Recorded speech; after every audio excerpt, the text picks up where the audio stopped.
Hello students, welcome back to online classes of Adi career point. तो बच्चों, आज के इस वीडियो लेक्चर में हम डिस्कस करने वाले हैं about South Asia. Yes, this South Asia which is our own region and this is the part of CBSE class 12 political science chapter 3, that is the contemporary South Asia. Okay, तो student, आज ये South Asia जो topic हम discuss करने वाले हैं, इस south Asia जो हमारा जो खुद का रीजन है, ये इंटरनेशनल पॉलिटिक्स में स्पेशल अटेंशन इसे कब से मिलता है? तो इस इंटरनेशनल पॉलिटिक्स में स्पेशल अटेंशन इसे मिलता है जब इंडिया और पाकिस्तान ने अपना खुद का न्यूक्लियर बम्स बना लिया, राइट? न्यूक्लियर एक्सप्लोजन टेस्ट किया एंड दैट वाज सक्सेसफुल। तो इसके बाद जो है यहाँ की पॉलिटिक्स जो है, ये साउथ एशिया रीजन स्पेशली जो है वर्ल्ड पॉलिटिक्स में नजर आया। हालांकि इसके पहले भी अगर हम बात करें ड्यूरिंग कोल्ड वॉर पीरियड, ये पर्टिकुलर ऐसा रीजन है जहां पर आपको कई सारे टेंशन, जैसे कि इंडिया और पाकिस्तान के बीच में तो है, इसके अलावा इंडिया और चाइना इनके बीच, और इसके अलावा श्रीलंका। ठीक है, तो ये रीजन अपने कई सारे एथनिक डिस्टरबेंसेस के लिए, सिविल वार के लिए, नेबर्स के साथ लड़ाई के लिए जाना जाता है। तो आज इसी पर्टिकुलर रीजन का एक इम्पॉर्टेंट जो टॉपिक है वो हम डिस्कस करने वाले हैं, that is what? South Asia. तो मैं हूं शोभा मैम। चलिए स्टार्ट करते हैं आज इस टॉपिक को, साउथ एशिया। और इस टॉपिक में आज हम स्पेशली डिस्कस करेंगे what is South Asia, south Asia क्या है, साउथ एशिया में कौन कौन से कंट्रीज आते हैं, और साउथ एशिया के इन कंट्रीज का पॉलिटिकल सिस्टम और उसके आउटकम, इन सबको हम डिटेल में डिस्कस करेंगे।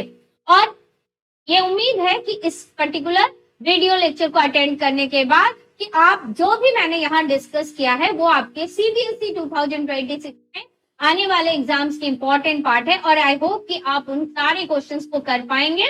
ओके, तो चलिए सबसे पहले हम शुरू करते हैं about the introduction of this particular region. इस रीजन से रिलेटेड एक introduction, right? So we are all familiar with the gripping tension during an India Pakistan cricket match. तो आपका चैप्टर जो है वो शुरू होता है एक इंट्रो से, जहां ये बताया जाता है that we all are aware about what? India Pakistan के मैच का एक ग्रिपिंग टेंशन, राइट? जब इंडिया और पाकिस्तान का मैच होता है, चारों तरफ एकदम टेंशन का माहौल होता है ना, कि कौन जीतेगा, भाई इंडिया जीतेगा या पाकिस्तान जीतेगा मैच।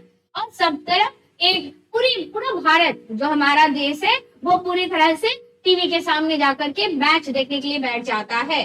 तो we have also seen the goodwill in hospitality. तो एक तरफ मैच के थ्रू हम एक दूसरे के कंट्री को देख रहे हैं, यहाँ पर हमें यह देखने के लिए मिलता है कि इंडिया और पाकिस्तान के बीच कितना टेंशन है, हर फील्ड पे टेंशन है, और रिसेंटली ये टेंशन और ज्यादा बड़ा हो गया था। लेकिन क्या लगता है, क्या दोनों के बीच में केवल टेंशन ही है? क्या दोनों एक दूसरे के साथ केवल लड़ाई करते रहते हैं, या दोनों के बीच में कुछ गुडविल और हॉस्पिटैलिटी भी है? तो भाई we have also seen the goodwill and hospitality shown to visiting Indian and Pakistan fans by their host when they come to watch a cricket match, and this is a symbolic of the larger pattern of what? Larger pattern of South Asian affairs। की south Asia जो है वो केवल इसलिए नहीं जाना जाता कि यहाँ इंडिया पाकिस्तान एक दूसरे के साथ लड़ रहे हैं, या बांग्लादेश में केवल क्या हो रहा है, बांग्लादेश में किस तरह से डिस्प्यूट हो रहे हैं, या श्रीलंका में क्या प्रॉब्लम हो रहा है, या मालदीव में क्या प्रॉब्लम हो रहा है, बल्कि ये अपने गुडविल, अपने हॉस्पिटैलिटी और एक दूसरे के साथ में टाइम टू टाइम कोऑपरेशंस के लिए भी जाना जाता है। जब बैड सिचुएशंस आते हैं, each countries cooperate with each other as well, that also we have seen. तो आइए आज इसी टॉपिक को सबसे पहले पढ़ते हैं, what is this South Asia. कि आखिर साउथ एशिया क्या है? अगर हम बात करें व्हाट इज साउथ एशिया, तो ये एक एक्सप्रेशन है 7 कंट्रीज से related. So South Asia is actually what? That is actually refers to as 7 countries, and which countries are the part of the South Asia? That is Bangladesh, Bhutan, India, Maldives, Nepal, Pakistan, and Sri Lanka. These are the 7 countries, and these 7 countries are the part of what? These 7 countries are the part of South Asia. Student, आप इन 7 countries को अपने copy में map में भी locate कीजिएगा, और जैसे जैसे मैं बताते जा रही हूँ वैसे ही आप अपना नोट्स भी बनाइएगा, ताकि आपकी ये टॉपिक जो है कहीं पर छूटे नहीं। तो अगर हम बात करें अबाउट द मैप, तो this is India, Nepal, Bangladesh, Pakistan, Maldives, Sri Lanka, right. Next Bhutan. Okay, तो these are the contemporary South Asia. तो साउथ एशिया में 7 कंट्रीज है। 7 कंट्रीज को आप जो है मैप में लोकेट कीजिएगा। ओके, और रिवाइज कीजिएगा कौन कौन से कंट्रीज है। अगर आपसे क्वेश्चन पूछा जाए व्हाट इज साउथ एशिया, तो सिंपल आंसर आपका क्या होगा, that South Asia is a region that included 7 countries. में कितने कंट्रीज आते हैं, 7 countries, and right down the names of all the 7 countries. अब बात करते हैं आगे इससे related about what, about geography and boundaries of South Asia. तो अगर बात करें ज्योग्राफिकल बाउंड्रीज की, तो एक बार ज्योग्राफिकल मैप आप देखिए। ज्योग्राफिकल बाउंड्री में आपको क्लियर विजिबल होगा दैट एक साइड यहाँ पर क्या है, एक साइड आपको मिलेगा हिमालय, राइट। एक साइड आपको नॉर्थ में है हिमालय, और अगर हम इसके वेस्ट के बारे में देखें तो वेस्ट में आपको अरेबियन सी, और ईस्ट में बे ऑफ बंगाल, और साउथ में इंडियन ओशन है, right. This is the geographical feature of this region. तो अब ये ज्योग्राफिकल फीचर क्यों पढ़ने की जरूरत है, भाई अगर हम हिस्ट्री पढ़े या हम पॉलिटिकल साइंस पढ़े, तो ज्योग्राफी जो होता है ना उस रीजन का, वो उसके कल्चर को अफेक्ट करता है, राइट। उसका लोकेशन जो होता है ना वो बहुत इंपॉर्टेंट होता है कि क्या इसका ज्योग्राफिकल फीचर्स है। तो दैट्स व्हाई हमें इसके ज्योग्राफिकल फीचर को भी जानना जरूरी है। तो नॉर्थ में हिमालय है, साउथ में इंडियन ओशन है, वेस्ट में अरेबियन सी, ईस्ट में क्या है बच्चों, ईस्ट में है बे ऑफ बंगाल। एंड नेचुरल इंसुलैरिटी, ये जो रीजन है अगर आप इस मैप को ध्यान से देखें तो ये रीजन जो है आपका स्पेशली यहाँ पर हिमालय से उस सेंट्रल एशिया और नॉर्थ एशिया से डिस्कनेक्ट करता है और एकदम अलग इंसुलर करके रखता है, अलग पोजीशन पे रखता है। तो दूसरी तरफ तीनों तरफ से ये समुद्र से घिरा हुआ इलाका है, राइट। तो ये जो नेचुरल इंसुलैरिटी है इस रीजन का, दैट शेप्ड व्हाट, इस ज्योग्राफिकल फीचर्स का सबसे इंपॉर्टेंट पॉइंट क्या है, it leads to unique linguistic, cultural and social identity of the people. Okay, so what do you know about the geographical boundaries of South Asia? तो आपको ये point लिखना पड़ेगा। याद रखिएगा कि सीबीएसई जो है वो आपके बुक के, आपके हर एक चैप्टर के कोने कोने से क्वेश्चंस बनाता है, तो आप एक भी पोर्शन उसका छोड़ नहीं सकते। तो ज्योग्राफिकल पार्ट भी आपको इसमें लिखना है। अगर मान लीजिए what do you know about South Asia, explain, अगर आपको ये 4 मार्क्स में देगा तब आप कैसे करेंगे, तब आपको ये सारे पॉइंट भी कवर करने रहेंगे। ओके, अब चलते हैं अगले पॉइंट में। What is that, that is about border fluidity.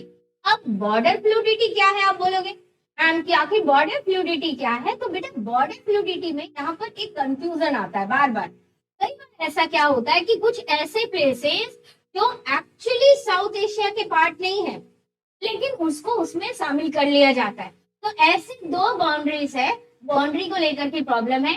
एक आपका ईस्ट में म्यांमार को लेकर के, और वेस्ट में अफगानिस्तान को लेकर, ठीक है। That east and west less clear, Afghanistan, Myanmar sometimes included in discussion, right, but they are actually not the part of what, they are actually not the part of the expression South Asia। अगर आपसे पूछा जाए exam में twisted question आता है कि भाई अफगानिस्तान और म्यांमार तो इंक्लूडेड है डिस्कशन में, then this must be that they are the part of the South Asia।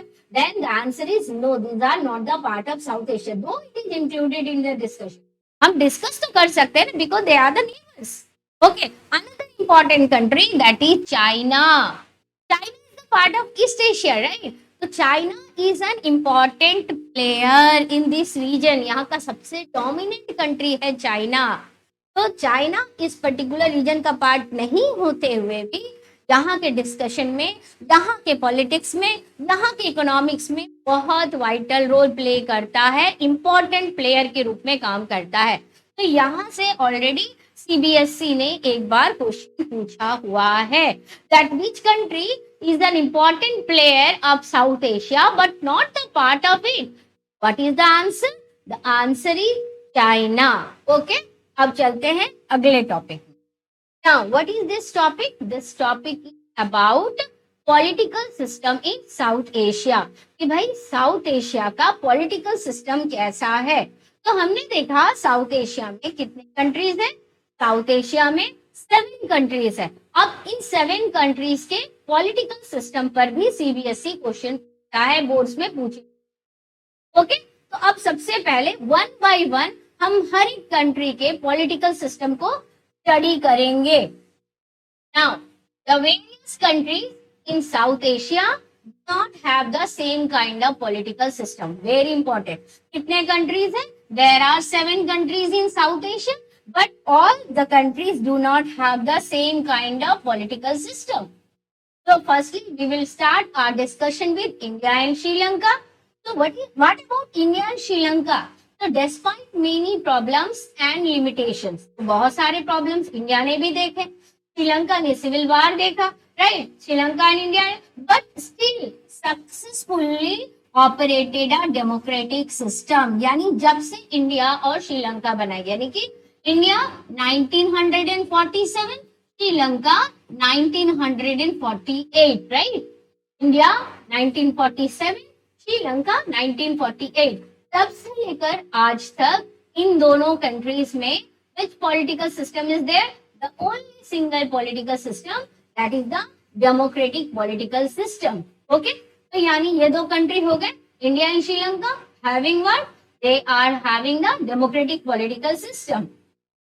Now, the next, that is Pakistan and Bangladesh. तो भाई पाकिस्तान और बांग्लादेश को एक ग्रुप में क्यों रखा? पाकिस्तान और बांग्लादेश इसलिए एक ग्रुप में रखा क्योंकि till 1970s, right? Till 1970s, this Bangladesh was the part of what? This was the part of Pakistan.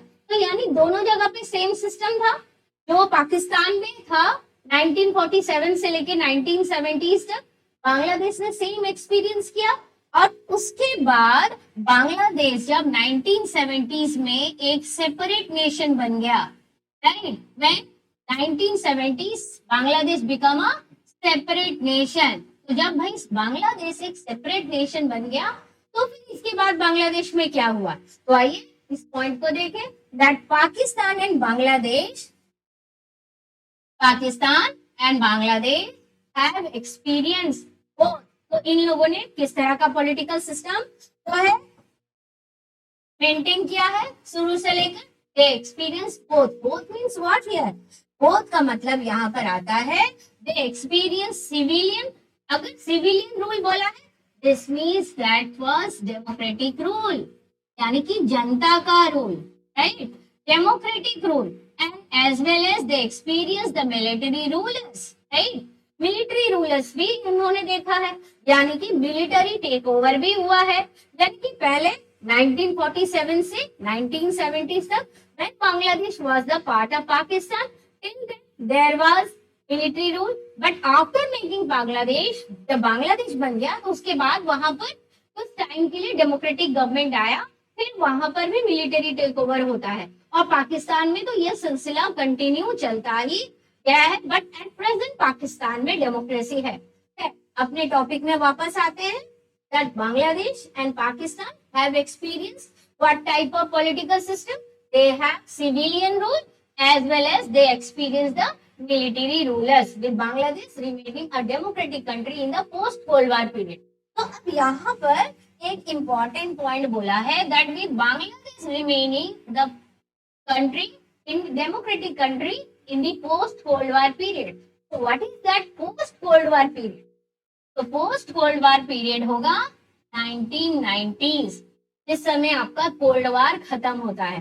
यानी जहां पर वर्ल्ड 2 पार्ट्स में डिवाइडेड था, 2 ब्लॉक्स में डिवाइडेड था, that was the military block, एक आपका कैपिटलिस्ट और एक आपका socialist block. Okay, and the capitalist block which was led by USA and socialist block which was led by USSR.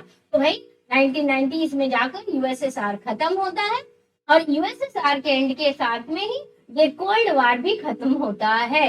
Okay, और उस टाइम के बाद से बांग्लादेश जो है वो डेमोक्रेटिक सिस्टम को ही कंटिन्यू कर रहा है।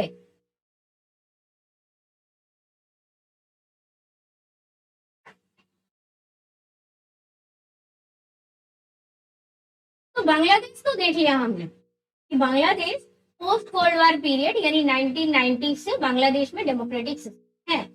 अब बात करते हैं व्हाट अबाउट पाकिस्तान। भाई पाकिस्तान में क्या चल रहा है? क्या पाकिस्तान ने कुछ चेंज किया? क्या पाकिस्तान में डेमोक्रेसी एस्टैब्लिश हुई?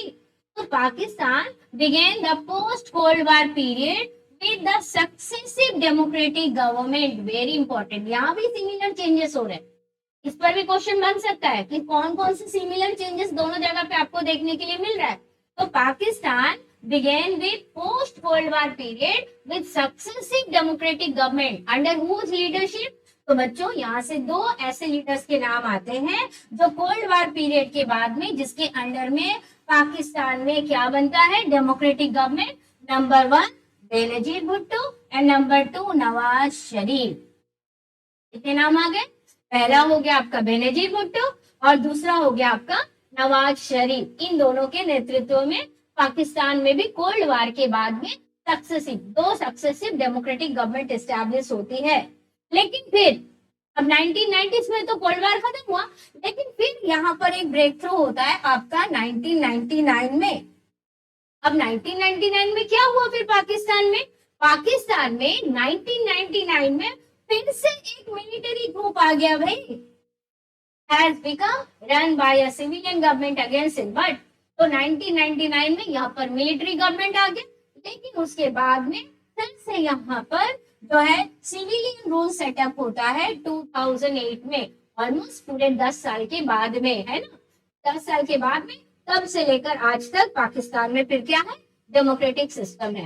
लेकिन बांग्लादेश में पोस्ट कोल्ड वार पीरियड के बाद से आपका मिलिट्री रूल दोबारा नहीं आया। लेकिन पाकिस्तान जिसने डेमोक्रेटिक सिस्टम के साथ स्टार्ट तो किया, 2 सक्सेसिव डेमोक्रेटिक गवर्नमेंट आया, लेकिन हम आगे क्या देखते हैं कि 2 सक्सेसिव डेमोक्रेटिक गवर्नमेंट के बाद में फिर 1999 में मिलिट्री टेक ओवर पाकिस्तान में हो जाता है। ठीक है, लेकिन अब आज के टाइम पर क्या है? अगर आज के टाइम पर हम बात करें तो इन दोनों देशों में डेमोक्रेटिक सिस्टम है। तो हम वो कंक्लूजन में फिर से देखेंगे।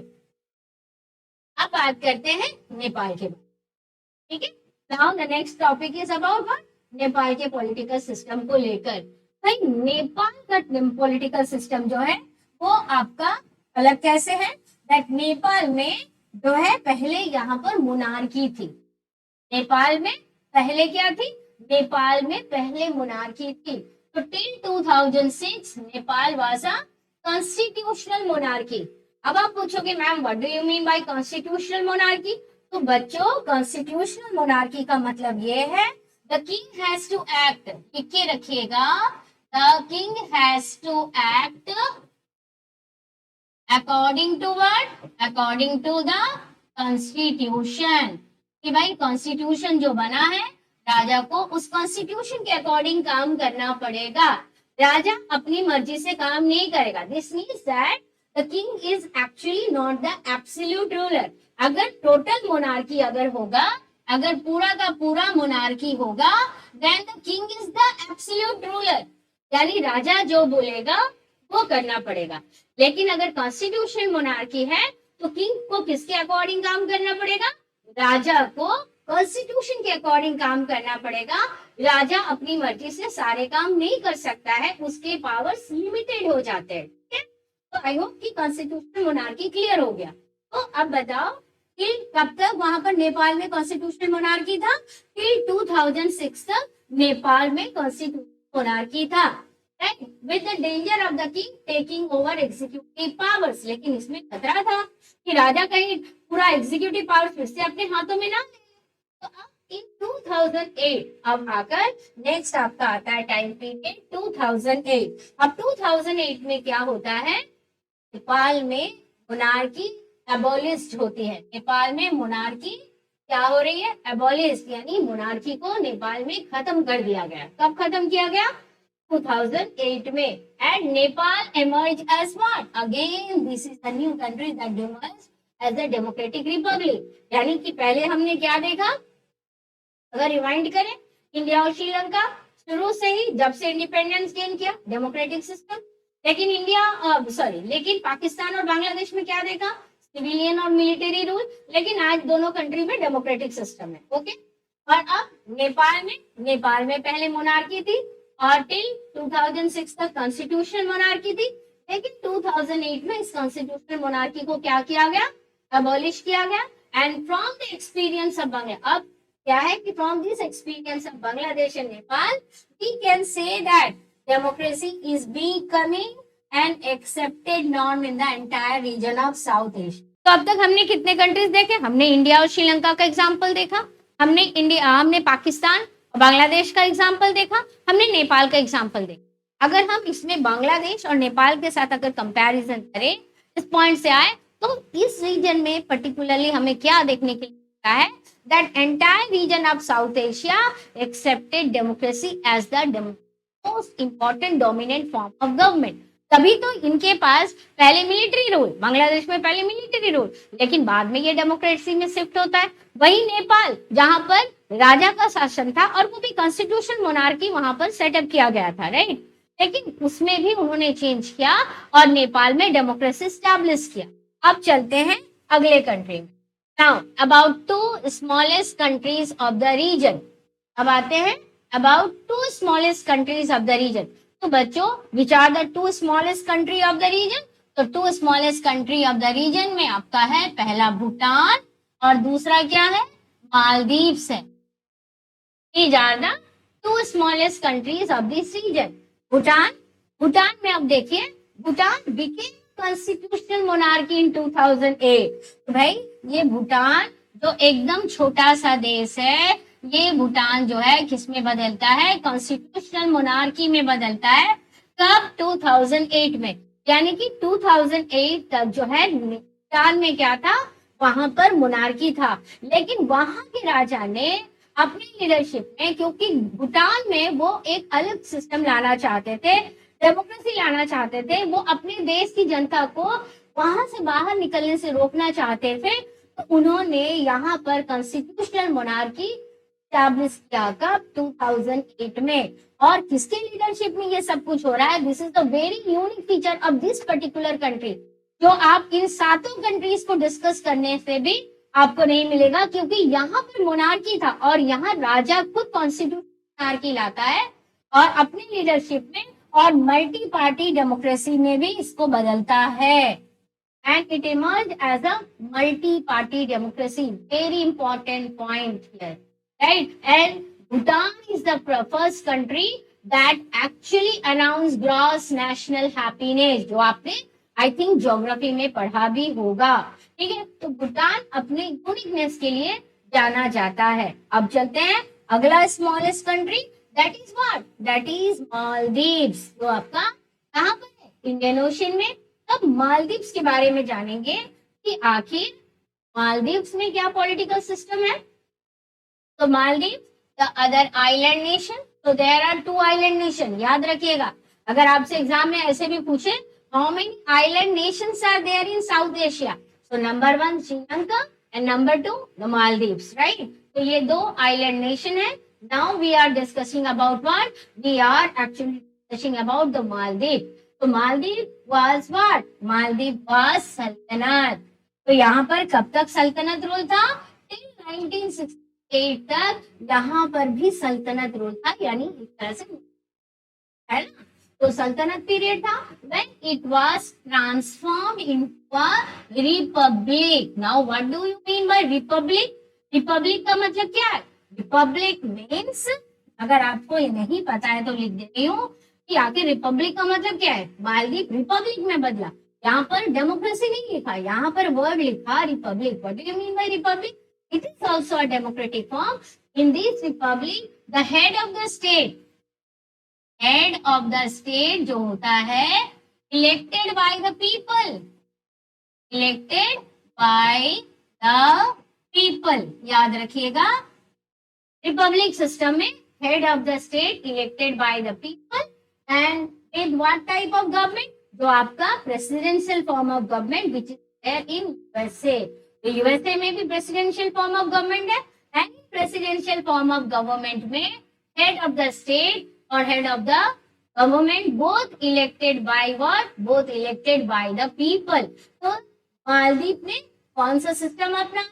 Transformed into a republic with a presidential form of government. आज के टाइम पे नेपाल में भी प्रेसिडेंशियल फॉर्म है। ओके, नाउ इन जून 2005, अब देखिए 1968 तक सल्तनत पीरियड था, सल्तनत रूल था। 1968 में सल्तनत रूल को बदल करके यहाँ पर उन्होंने क्या किया, यहाँ पर रिपब्लिक सिस्टम यानी कि प्रेसिडेंशियल फॉर्म ऑफ गवर्नमेंट यानी अल्टीमेटली डेमोक्रेसी स्टैब्लिश किया। ठीक है, तो कंफ्यूज मत होना भाई कि मैम ये तो रिपब्लिक बोल रहे हो, प्रेसिडेंशियल फॉर्म ऑफ गवर्नमेंट बोल रहे हो। बेटा this is a democratic system, right? Okay, now in June 2005 Parliament of the Maldives voted unanimously to introduce multi-party system। देखो एक छोटा सा देश है लेकिन फिर भी ये मल्टी पार्टी सिस्टम लेकर आ रहे हैं, सिंगल पार्टी सिस्टम नहीं लेकर आ रहे हैं। सिंगल पार्टी सिस्टम लाएंगे तो सिंगल पार्टी यानी कि वन पार्टी का ही डोमिनेशन रह जाएगा। Then what about the diversity of that particular nation? Okay, and the Maldivian Democratic Party, very important, MDP का फुल फॉर्म आपसे एग्जाम में पूछ सकते हैं। What is the full form of MDP? That is the Maldivian Democratic Party dominates the political affairs. So again one question comes that which political party dominate the political affairs in Maldives? The answer is MDP, Maldivian Democratic Party, and the MDP won the election. Which election? 2008 का election जीता है। Okay, 2018 का election जीता है। और यहाँ पर भी हमने क्या देखा, सल्तनत से ट्रांसफॉर्मेशन हो रहा है। किसके तरफ? सल्तनत से ट्रांसफॉर्मेशन हो रहा है डेमोक्रेटिक के तरफ। ओके, अब चलते हैं अगले पॉइंट। भाई अगले पॉइंट में, इस पॉइंट में जाने से आगे एक हम रिकैप करते हैं जितने भी हमने सिस्टम देखे उनके बारे में। नंबर 1 हमने क्या देखा, हम यहाँ पर आप अपना कॉपी में बनाइएगा, countries political system in past and present, ये आप बना लीजिएगा चार्ट। कौन सी कंट्रीज के बारे में हम पढ़ रहे हैं? About South Asian countries. We are studying about South Asian countries. तो साउथ एशियन कंट्रीज में सबसे पहले हम डिस्कस करते हैं सीधे सीधे एकदम। अगर आप सिंपल तरीके से लिखोगे तो जल्दी आसान होगा, जैसे आपको पढ़ाया गया। Number 1 India and Sri Lanka, chart बना लीजिएगा। इंडिया एंड श्रीलंका पास्ट में भी क्या था? डेमोक्रेटिक सिस्टम था। Past means when it was formed, when it was formed. आजादी के पहले वाला टाइम पीरियड नहीं बता रहे बच्चों, ठीक है? तो इस पे लेकर कंफ्यूज मत हो जाना। पास्ट मतलब आज से पास्ट, आज के टाइम पर क्या है और पहले क्या था, ठीक है? तो at that time, since that time it is a democratic system and here also democratic system, right? जब से ये बना है डेमोक्रेटिक सिस्टम है। नेक्स्ट आपका कौन सा? नेक्स्ट आपका आता है पाकिस्तान एंड बांग्लादेश। आप चाहे तो इसको सिंगल सिंगल करके भी लिख सकते हैं, आप चाहे तो इसको सिंगल सिंगल करके भी लिख सकते हैं, कोई इश्यूज नहीं। तो पाकिस्तान एंड बांग्लादेश, इसमें हमें क्या देखने के लिए मिला? यहाँ पर आपका पास्ट में सिविलियन यानी कि डेमोक्रेटिक भी देखने के लिए मिला है और साथ ही साथ मिलिट्री रूल भी देखने के लिए मिला है, ठीक है? मिलिट्री रूलर्स भी मिला है। अगर हम बात करें एट प्रेजेंट टाइम, यहाँ क्या है? प्रेजेंट टाइम यहाँ पर डेमोक्रेटिक सिस्टम है। ओके, अब चलते हैं अगले country, that is what? That is Nepal. Okay, Nepal में पास्ट में क्या था? मोनार्की था, मोनार्की था। फिर किसमें बदला? Constitutional monarchy, constitutional monarchy. Okay, फिर ये बदला कॉन्स्टिट्यूशनल मोनार्की में। और आज के टाइम पे यहाँ क्या है? आज के टाइम पर यहाँ पर भी डेमोक्रेसी है, राइट? तो मैंने ये दोनों ही पॉइंट लिखा, पहले मोनार्की था फिर कॉन्स्टिट्यूशनल मोनार्की हुआ, कॉन्स्टिट्यूशनल मोनार्की से फिर वहां पर आ गया आज के टाइम पे, प्रेजेंट टाइम पे डेमोक्रेटिक सिस्टम। नेपाल हो गया। फोर्थ अब हम चलते हैं, तो यहाँ पर हमारे ऑलरेडी 1 2 3 4 हो गया है, तो बेटर होगा कि हम इसको 5th कर दें, और क्योंकि हमने ग्रुप में ले लिया, और इसको 6 कर दें, राइट। तो अब हम आ जाते हैं भूटान में। तो भूटान में हमने क्या देखा, भूटान में पास्ट में यहाँ पर क्या है, मोनार्की है, फिर किसमें बदला, कॉन्स्टिट्यूशनल मोनार्की में, कॉन्स्टिट्यूशनल मोनार्की में बदला। फिर यहाँ पर आज के टाइम पर क्या है, आज के टाइम यहाँ पर डेमोक्रेसी, कॉन्स्टिट्यूशनल मोनार्की ही है, बट यहाँ पर मल्टी पार्टी, ठीक है, multi party democracy, multi party, ठीक है। अब इसके बाद नेक्स्ट आपका आता है क्या, 7th, मालदीव्स आ गया। मालदीव्स में क्या देखने के लिए मिला, पहले मालदीव्स में सल्तनत पीरियड देखने के लिए मिला, सल्तनत 1968 तक। 1968 के बाद से ये किस में बदल गया, ये भी बदल जाता है डेमोक्रेटिक में, ये भी किस में बदल गया, डेमोक्रेटिक सिस्टम। ये 9 पॉइंट आप अपने कॉपी में लिख के रखिएगा, क्योंकि इससे आपके एमसीक्यू, ठीक है, एमसीक्यू में आपको आइडेंटिफाई करने दिया जाएगा अलग अलग तरीके से, स्टेटमेंट बेस्ड वगैरह एमसीक्यू दे करके, ओके। अब चलते हैं अगले टॉपिक को। It is about what, it is about the democratic aspiration of the people. What about this democratic aspiration of the south Asia. बेटा अब तक हम यही तो पूरा डिस्कस कर रहे थे, दैट कि जितना भी हमने देखा पॉलिटिकल सिस्टम को लेकर, पास्ट और प्रेजेंट, तो पास्ट में वहां जो भी था, but at this time there is a democratic system, okay. So a recent survey of the attitude of the people, कहां पर, 5 big countries, 5 big countries of what, 5 big countries of South Asia. एक होगा आपका, अगर हम countries देखें, Bangladesh, India, Nepal, Pakistan, Sri Lanka. कहां कहां पर ये सर्वे किया गया, अब लिख के रखिएगा कि ये सर्वे जो हुआ इसमें कौन से कंट्रीज है, हो सकता है क्वेश्चन आए, जरूर से पढ़ के रखिएगा। बांग्लादेश, इंडिया, नेपाल, पाकिस्तान, श्रीलंका, ये 5 कंट्रीज सर्वे की गई, ओके।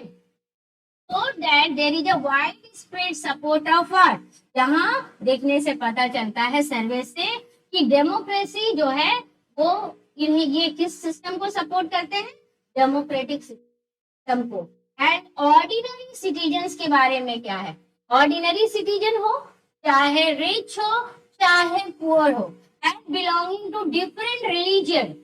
तो यहाँ पर कौन कौन से people, ordinary citizen, rich as well as poor, belonging to different religion, give the idea of democracy। तो आइडिया ऑफ डेमोक्रेसी यानी कि डेमोक्रेटिक सिस्टम कैसा लग रहा है, वो उसे पॉजिटिवली ले रहे हैं, वो उसे नेगेटिवली नहीं ले रहे, पॉजिटिवली ले रहे। और बात भी सही है, क्योंकि डेमोक्रेसी में हम अपनी बातों को रख सकते हैं, लेकिन डिक्टेटरशिप होगा, मोनार्की होगा, तो फिर जनता का तो कुछ नहीं रहता, जनता के हाथों में तो पावर ही नहीं होती, पावर तो दूसरों के हाथों में होती है। तो जनता डेफिनेटली सपोर्ट करेगी डेमोक्रेटिक सिस्टम को, and support institution of representative democracy. किस तरह की डेमोक्रेसी को वो सपोर्ट कर रहे हैं, they are supporting the institution of representative democracy, यानी कि जनता अपने लिए अपना लीडर खुद चुने, है? और वो लीडर जो है फिर देश में, देश के लिए लॉ बनाए, क्योंकि जनता ने उसको चुना है, अपने बदले अधिकार दिया है उनको ये काम करने का, ठीक है। तो most of the people support what type of democratic system in South Asia, they are supporting representative democratic system, okay. Now they prefer democracy over any other form of government, right. तो अगर आपसे पूछा जाए उस सर्वे का outcome में और क्या पॉइंट आता है, mention the features of that survey, तो ऑलरेडी बताया, ऑर्डिनरी सिटीजन, चाहे वो रिच हो, चाहे वो पुअर हो, चाहे कोई भी रिलीजन से हो, they all supporting democratic institution and they positively taking it as, right, not as a negative one, and they prefer democracy over any other form of government and think that democracy is suitable for their country, कि democracy ही उनके देश के लिए सही है। And these are the significant findings, for it was earlier believed that democracy को flourish. अब ये फाइंडिंग्स, अब इन फाइंडिंग्स की क्या जरूरत है, हमने तो देखा कि पहले इन जगहों पे कुछ अलग सिस्टम था, जैसे कि आपका पाकिस्तान में, बांग्लादेश में, भूटान में, नेपाल में अलग सिस्टम था, लेकिन उसके बाद में फिर ये डेमोक्रेसी में तो आ गए। इसका मतलब तो ये डेमोक्रेटिक के सपोर्टर ही तो है नहीं, बस ये जानने से नहीं होगा कि हाँ ये डेमोक्रेसी को सपोर्ट करते हैं इसलिए डेमोक्रेटिक सिस्टम अडॉप्ट कर रहे हैं, नहीं, बल्कि एक बिलीफ थी, क्या विश्वास था कि डेमोक्रेसी वो कोई अंडर डेवलप्ड कंट्रीज के लिए है नहीं, डेमोक्रेसी जो है वो हमेशा किसके लिए है, वो हमेशा डेवलप्ड कंट्रीज के लिए ही सुटेबल है। मगर इन कंट्रीज ने ये प्रूव किया कि डेमोक्रेसी कोई रिच और डेवलप्ड कंट्रीज के लिए नहीं है, बल्कि ये हर जगह के लिए है, हर तरह की कंट्री के लिए है, चाहे वो डेवलप्ड हो, चाहे वो अंडर डेवलप्ड हो, चाहे वो डेवलपिंग कंट्रीज हो। Okay, so these are significant finding, or it was earlier believed that democracy could flourish and find support only in prosperous countries, right? Prosperous countries of the world. But as this particular finding proved that democracy can flourish, democracy can get support from the people of the developing countries, developing nation, underdeveloped countries as well. तो ये जो सोच थी, ये जो एक सोच थी, उस सोच को यहाँ पर खत्म करता है ये finding. That's why this finding is very important. Okay, तो इस फाइंडिंग से भी आपके क्वेश्चन बन सकते हैं, तो इन फाइंडिंग्स के ऊपर भी क्वेश्चंस को रेडी करिएगा। ओके, तो आई होप कि पूरा वीडियो आपको क्लियर हो गया होगा, आपका concept about South Asia, political system in the countries of South Asia, उनके जो डिफरेंसेस है वो सारे आपको क्लियर हो गए होंगे। बच्चों, फिर मिलते हैं अगले वीडियो में एक नए टॉपिक में, तब तक आप अपनी पढ़ाई कंटिन्यू रखिए। Okay, thank you for watching this video.